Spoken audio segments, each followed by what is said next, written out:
Welcome to MR vlog. MR വ്ളോഗിൻ്റെ അടുത്ത ലെസണിലേക്ക് സ്വാഗതം.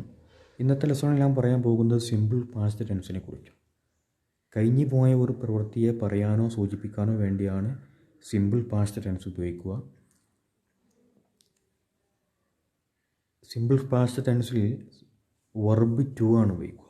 നമുക്കറിയാം ഇംഗ്ലീഷിൽ വെർബ് 3 വിധമാണ്: V1, V2, V+. ഇതിൽ വെർബ് ടു ആണ് സിമ്പിൾ പാസ്റ്റ് ടെൻസ് പ്രയോഗിക്കാൻ വേണ്ടി ഉപയോഗിക്കുക. ഉദാഹരണമായിട്ട് ഏതൊരു വെർബിനും 3 ഫോം ഉണ്ടാകും: V1, V2, V3. ഇവിടെ ഡു എന്ന വെർബിന് നമുക്ക് പറയാം ഡു, ഡിഡ്, ഡൺ. എന്നതുപോലെ എല്ലാ വെർബിനും 3 ഫോം ഉണ്ടാകും.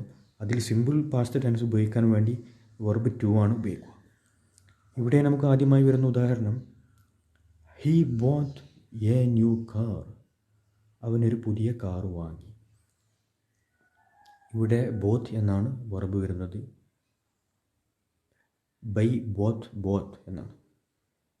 സെക്കൻഡ് ഫോം ബോത്ത് എന്നാണ്.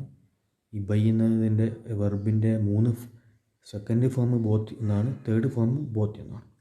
ഇവിടെ സെക്കൻഡ് ഫോമായ ബോത്ത് എന്ന് ഉപയോഗിച്ചു. He both A new car. അവൻ ഒരു പുതിയ കാർ വാങ്ങി എന്നാണ്. അടുത്തതായിട്ട് വരുന്നത് They lived in the USA. അവർ അമേരിക്കയിൽ താമസിച്ചു. They lived in the USA. ഇവിടെ lived എന്നാണ്. അതായത് സെക്കൻഡ് ഫോം lived എന്ന്. അതുകൊണ്ടാണ് they lived in the USA. അവർ USA താമസിച്ചു. lived എന്ന വെർബ് ടു lived എന്നാണ്.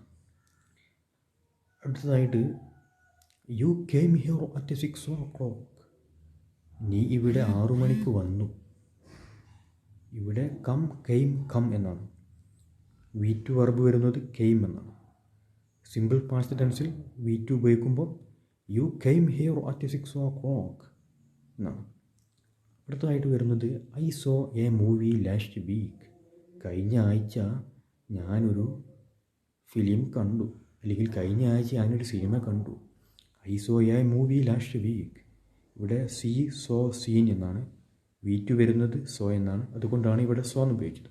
I saw a movie last week. കഴിഞ്ഞ ആഴ്ച ഞാനൊരു സിനിമ കണ്ടു. എൻ്റെ ചാനൽ ഇഷ്ടപ്പെട്ടാൽ എൻ്റെ സബ്സ്ക്രൈബ് ചെയ്യുക. വീഡിയോയ്ക്ക് താഴെയുള്ള ലൈക്ക് ബട്ടൺ പ്രസ് ചെയ്യുക. Thank you for watching my videos.